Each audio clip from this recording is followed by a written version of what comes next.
Hey guys, imagine this viewing neurodivergence as, not a hindrance, but a reservoir of, like, let's say, untapped potential, and kind of a unique form of intelligence that holds the power to reshape how we understand and interact with the world around us.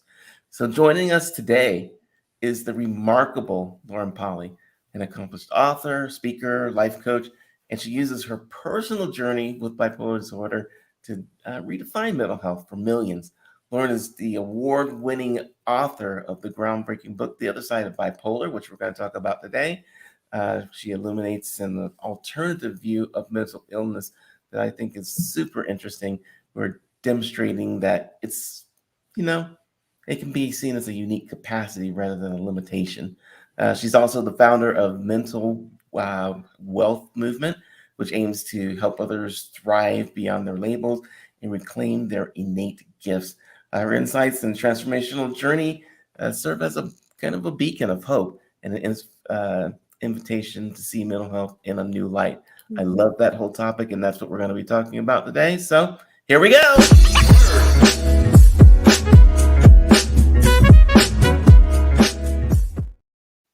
Lauren, welcome to the show. I'm super excited to have you here. I'm And happy to be here, Michael.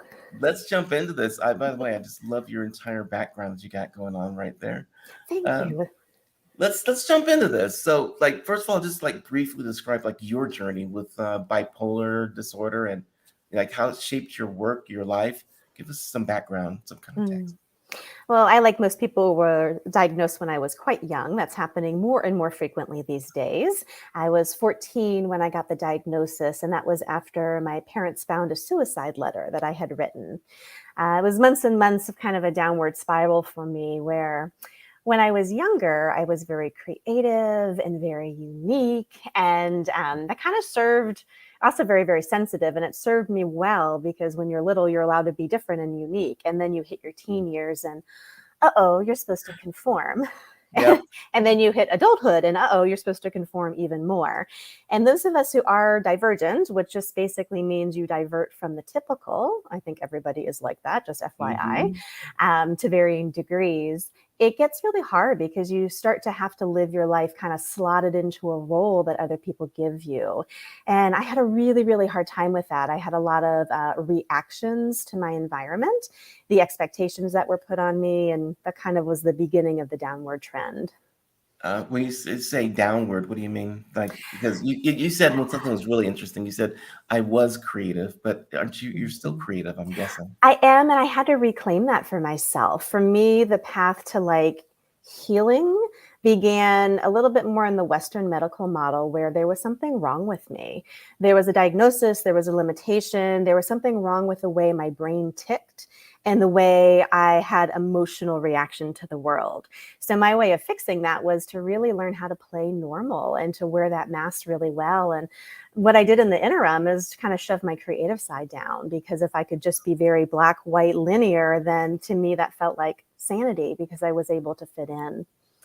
It's interesting to me. I would love by the end of this discussion for people to go Mm. like, you know what? I wish I had a superpower like Lauren because some of the cases of neurodivergence that we've seen, like Cody Lee on Mhm.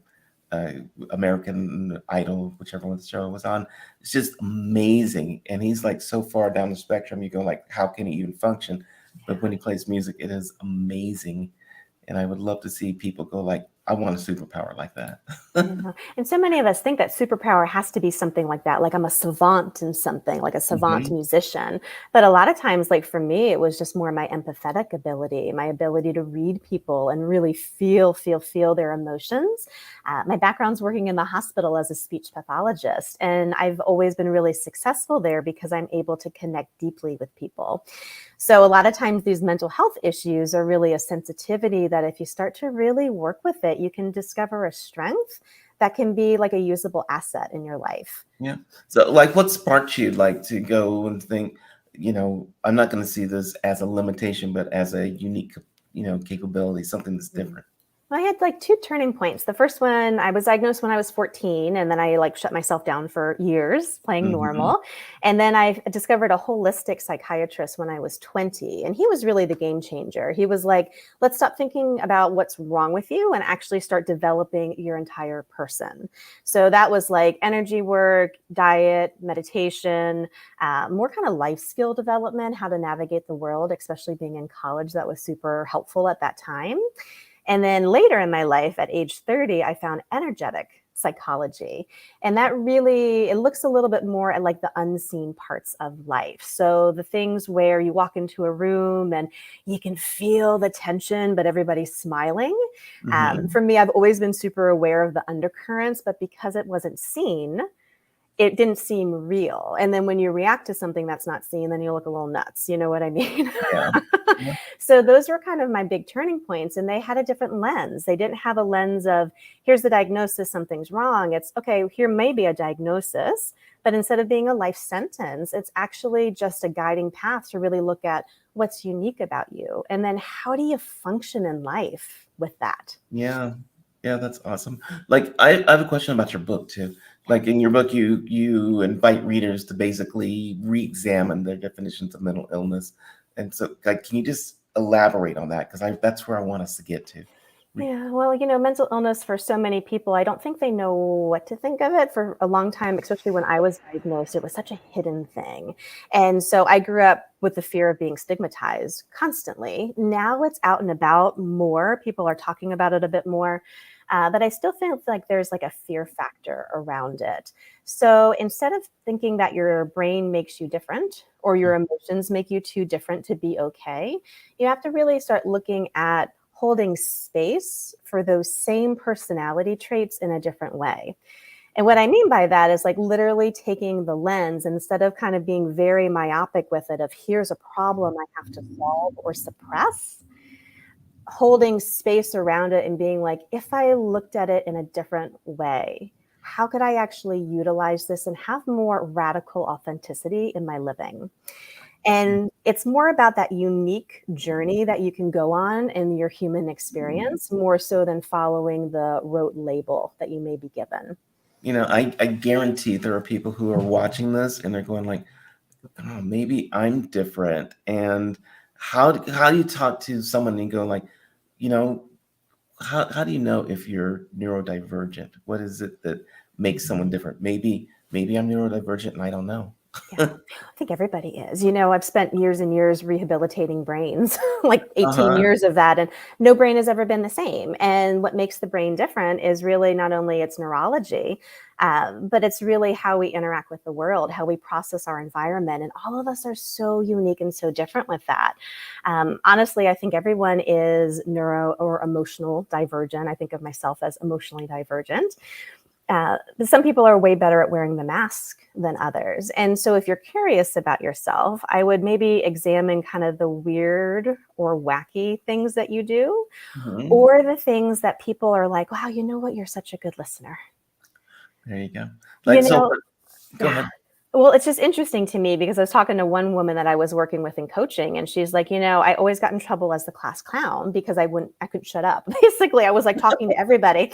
And now she's an interviewer, and she said, I totally get it now. My superpower, my gift is to pull people out and really make them shine. And because I couldn't like stop talking to people in class, I used to get in trouble for it. But that's what makes her different. That's what makes her unique.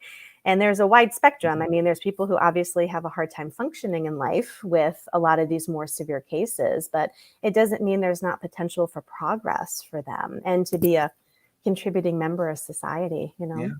So what are some of the tools that you use to I want to get away from this whole function normally and be normal in society.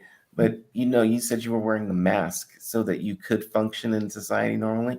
Like, Mhm. what are some of those tools, and do you feel that people should have to use them or not use them, or talk I about always talk about look normal, think wild. And for me, that's like if I could encapsulate my superpower, it would be that because there's this thing where you go, I've been wearing a mask too long. I'm not going to do that anymore. And it's very like teenager rebellion, reaction. And you throw people that way. Sometimes it Yeah. gets hard to actually be able to create because there's the pragmatic part that's missing.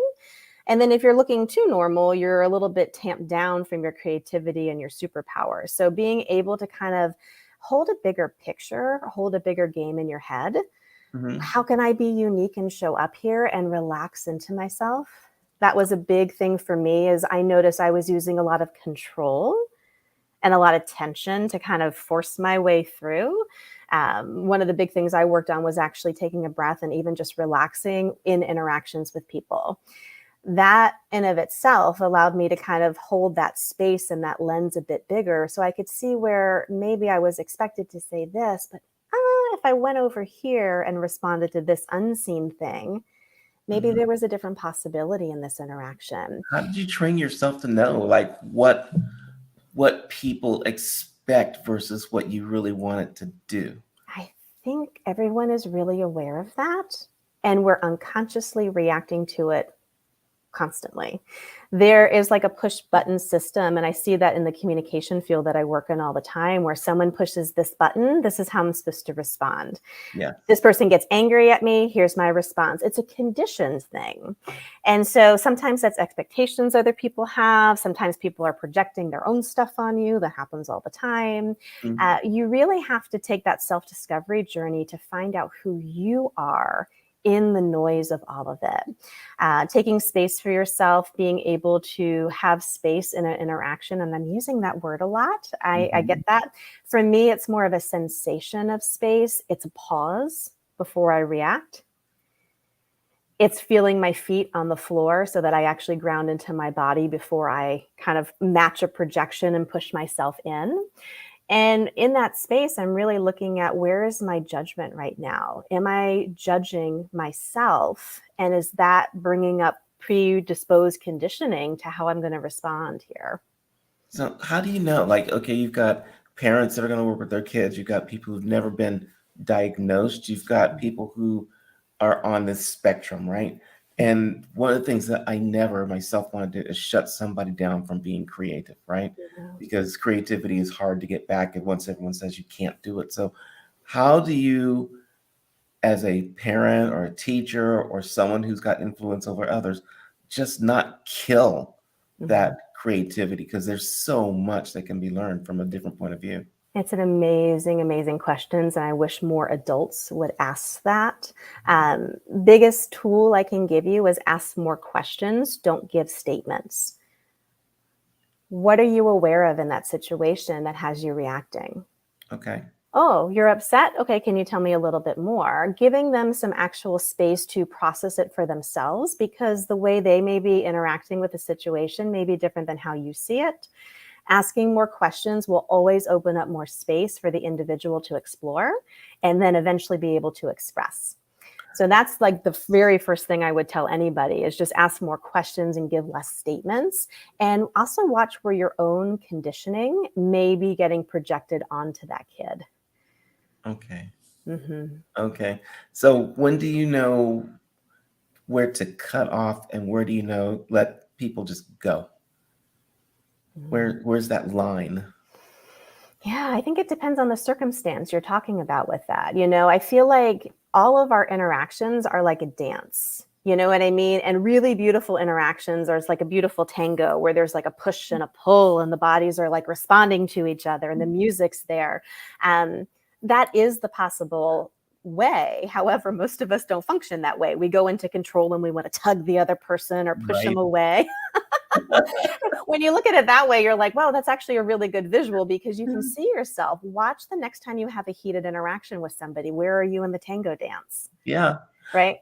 I love that analogy. That's actually a perfect analogy. Like Hmm. most analogies aren't, but that one's pretty dang good. Yeah, yeah. Well, it's interesting. I've worked for so long with the communication field, and I've worked with patients who, again, are neurodivergent, either with a stroke or autism. And it's funny because they always think that they're the problem. I'm the one with the label. There's something wrong with me.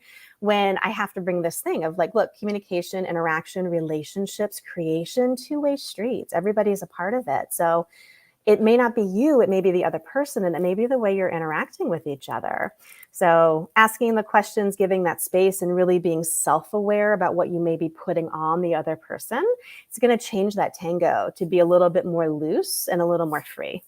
So what's like, give me an example or a story of somebody who has been on neurodivergence and people like treat them weird and all of a sudden they go like, wow, I'm okay. I love where I am right now. Mm. I had one guy that I worked with. He was a CEO, big company, lots of amazingness. He got diagnosed with early dementia. Mm. God, I forget how old he was. He was maybe like in his early 50s, and we were working together. And I said, well, the problem is maybe your brain is changing a little bit, but you're trying to do the same thing you've always done in the same way. And you're trying to take a very linear approach where you have to go A, B equals C. What Hmm. if you were able to kind of work around a little bit differently? And through our kind of out of the box looking at how his brain may function and how he could still do the same job, he was able to go back to work. He got a promotion, he got a company car, he got like all the bells and Okay. whistles. But he was basically told, here's your diagnosis, you're never going to be able to go back. Like, this is the beginning of the end. People don't give themselves enough leeway to really work outside of the box. There are certain industries that are changing this, like the tech world is Mhm. amazing to watch. They're actually really seeing the gifts of people who think outside the box because they're creators and innovators. They see things other people don't, and they're able to kind of go in a new way to actually create something different. But not every industry is caught up like that. So really and truly, how do you learn how you tick? And what do you really require to be successful? This man, he really needed to go in a non-linear fashion. It worked for him. He was able to go back. And that was like a moment for him, you know? Yeah. You've got your own podcast, the Lighten Up podcast, right? Mm-hmm. And you talk about some of these things on there. Do you typically have neurodivergent people on, or you try and convince people that neurodivergent is actually not divergent, it's normal? I do my podcast super different, surprisingly. Everything is about the difference. I used to have a radio show that I did where I interviewed people, and I just got the hit that I really wanted to do just me. And so it's 14 minutes of me kind of giving people a glimpse into my inner world and what's going on. And I find so many people find themselves in the story of, you know what? I had that exact same thought. I had a Mhm. very similar experience, or I've never thought of it that way. So my podcast is really just this pop of clarity for people of sometimes looking at somebody who is coming at it from a little bit of a different angle is enough to let you not only come at it from that angle, but maybe discover your own angle. And that's at the hallmark of all my work. Even my book is like that, where you don't have to do my way. I don't want you to. I want you to find your way. But in order to do that, you have to kind of explore it from every little angle and turn it upside down and inside out and, you know, kind of see what it is for you. What's like one of the coolest things that you've seen? Like you've worked with neurodivergent people, and like you all of a sudden this person either wakes up or blossoms, or they go like, "Wow, this is amazing." Um, I think I have to use myself as that example. And if you could see me when I was 14, when somebody would come up and say hello and I would shut down, Mm. when I would walk into a room and my entire body would shake and I'd start to cry because I was so aware of what was going on, I couldn't handle it. If you could see me then to what I am now, it's kind of weird to use yourself as your best testimonial. And I've seen that with other people, but because I have that internal experience of what life in the world felt like then and Mhm. what it is now, it's such a massive difference. And I kind of have to have that like reflected back a bunch. People were like, it's so interesting to read your book as some kind of like, you were super severe and then you were drugged up for years and years, and to now see you bright awake and empathetic and open and happy. They're like, it's kind of hard to put together. And I forget that I was like that sometimes because it was so long ago and I have gone on this journey, but it's the possibility. And really that's the hope behind all of it. Would you say that you are neurotypical now or still neurodivergent? Oh, I would definitely say still divergent. I just feel like I've learned so much. I've gone on the self-awareness journey enough where I know myself. But I've also gone on this external journey as well, where I've had my eyes open. I watched how the world works around me. And Okay. so there's this constant, again, that dance, that interplay of where I need to be positioning myself so that I can bring what I know and the possibilities I'd like to give to other people to the world. And that takes a little bit of maneuvering, both in self and external environments. Yeah. What's the biggest thing you want people to like take away from everything we've been doing? Like right now, what is the big idea? I think everybody is different. You may have pushed it down a little bit. If you're a person who's suppressed it or pushed it down, start to play with it. Even if it's something super, super simple. Oh man, I've been really feeling like going to take a dance class just to move my body a little bit. Do it. Oh, like for me, I wrote poetry when I was young.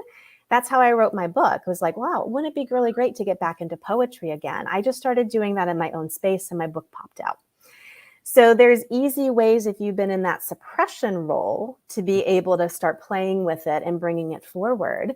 And if you've been the opposite extreme where maybe you're really, really overtly struggling right now, you have to take those beginning steps just to pull yourself together. Okay. Yeah. That makes awesome. But difference doesn't equal wrongness. It just means different. And it's up to you to really learn how to use it, you know? Yeah, that right there. Difference does not equal wrongness. In fact, I'm going to print that on my computer screen. Difference does not equal wrongness. Thank you Yeah. for that. And then it becomes a little fun place to play because, well, the different isn't wrong. It's actually a really cool thing. Well, then how can I be different in this circumstance to really bring out some of that? Yeah. How can I go to the job I've been at for 10 years and be it different, do it a little bit differently, and then maybe re-enliven some joy? It's very interesting, these conversations, once you start to have them. I think it's amazing. I love it. I want to find out a little bit more about you. I want to do something that I do with a lot of people. We're going to play a simple game. It's called This or That. I'm going to give you two choices. You can choose one or the other, but not neither or both. Oh, that's And hard. then and if you have to explain yourself, we can allow that. Okay. Okay. So here's our first one. I got a bunch of these for you. Okay. Using your intuition or making data-driven decisions. Oh, intuition. Yeah, Very hands nice. How down. about facing challenges head on or transforming them into opportunities? The second one. Transforming them into opportunities, yes. How about living a day as your past self or a day as your future self? Oh, future. Yeah. Okay. Now, this one is a little bit out there. How about ability to read minds or having perfect self understanding? Oh, self-understanding. Yum. Yeah. Yeah. That might be your superpower, right? How about leading a movement or being a part of one? Oh, I like both, but I can't choose both. No. Yeah, I'm more of the leader. Yeah. I think that's a good thing, right? I mean, the Yeah. fact that you've written your book, you've got your podcast, you're out here, spreading your message. I can see the leader Yeah. part. I love being the leader, but it's a beautiful energy where you can kind of feel people like walking with you, Hmm. Yeah. So leader in a different way versus the, I think, pushy kind. Okay. Well, in that case, how about having a lively debate or a peaceful dialogue? Oh, peaceful dialogue. Yeah. Uh, yes, I love the peaceful dialogue too. Mhm. Embracing unpredictability or seeking stability. Mm, the unpredictable. Yes. That's been a life journey for me, and it's so fascinating because that's huge in mental health. If someone has been diagnosed before, you're kind of always like, like a little bit tight because you're afraid of the next wave that may hit you, right? Hmm. So learning to kind of like expect it actually makes that a lot easier. Also, another thing I work with a lot of my coaching clients is they've made a lot of progress. They're actually super successful in their life, but then inevitably a wave comes and they think that they're failing or that they made a bad decision. And it's Hmm. not that. That's just the unpredictable nature of the world that we live in. So you have to really lean into it, not pull away. That's a big one. Yeah, I Wow. totally am on the same page with you there. How about transforming one life deeply or influencing many lives slightly? The deep. Deeply, yeah. I, Mhm. I think being able to work with one person and just have them shine is one of the most beautiful things in the world, Oh. you know? Yeah, and it's so interesting because it's not really what we're taught in like the coaching, the therapy. Like basically, if you want to have an impact, you have to hit millions, and that's not true. Those ripple effects you could have with one person is, I mean, you can feel the ripple through everything. It Yeah. doesn't have to be the tiny thing with a bunch, you know? Besides that one person may be the ripple, right? Ooh, Yeah. ripple out. So what about having infinite wisdom or boundless empathy? I can't choose both again. I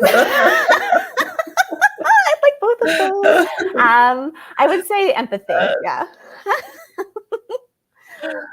Empathy, you said? Hmm. Okay. How about creating change in the present or shaping the future? Shaping the future. Okay. Um, finding your peace in silence or in noise? Because Wow. I know which way I go on this. Yeah, I would say the noise because that's the superpower, that's the strength. Because if you have it in noise, you're going to have it in silence, you know? Yeah. When I Yeah. used to write, I could write in a noisy environment, not a distracting one, but one where there's noise around.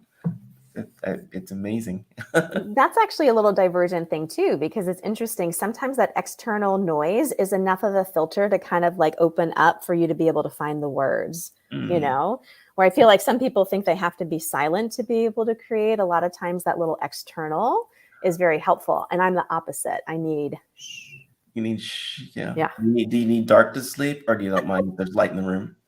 dark. Yeah. Yeah, I need like a mask and the windows and everything. Yeah. Would you rather be known for your resilience or your innovation? Innovation. Okay. Here's one last one I got for you.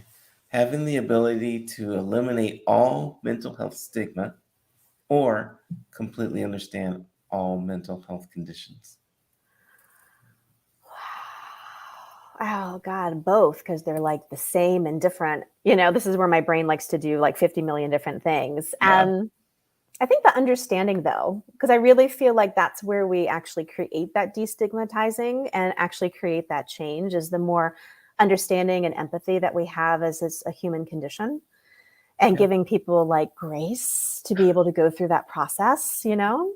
There are so many people that just will not give others grace. And Um, it's just give them that much room and just shut up and listen and watch, Yeah. you know? But we're not really trained. I mean, you don't see that reflected almost anywhere, which Yeah. is concerning, you know? So if you can kind of be that self grace for you when you're in the middle of self judgment, that's a really strong beginning. And then even just doing it with the people in your life, as soon as you're about to react, pull back a little bit. If I was having some grace and some empathy here, you know, what else? What else would I choose? I love that. I Yeah. want people to be able to stay in touch with you. I really, really do. Mhm. They can get you in your on your website at laurenpolly.com. Mhm. You're also all over Facebook. Hello of the people that are watching on Facebook on Lauren's channel. Facebook.com/ Lauren Polly Coaching. And also you've got an Instagram up here at Lauren Polly Coach. So I am going to leave this on the screen so people can remember it, write it down, all that while we pop out of here. And you've been amazing to talk to. Thank you so much. Well, thank you, Michael. It's been awesome. Thank you all for listening. Uh, we'll have to do this again sometime. See you later, everybody. We out.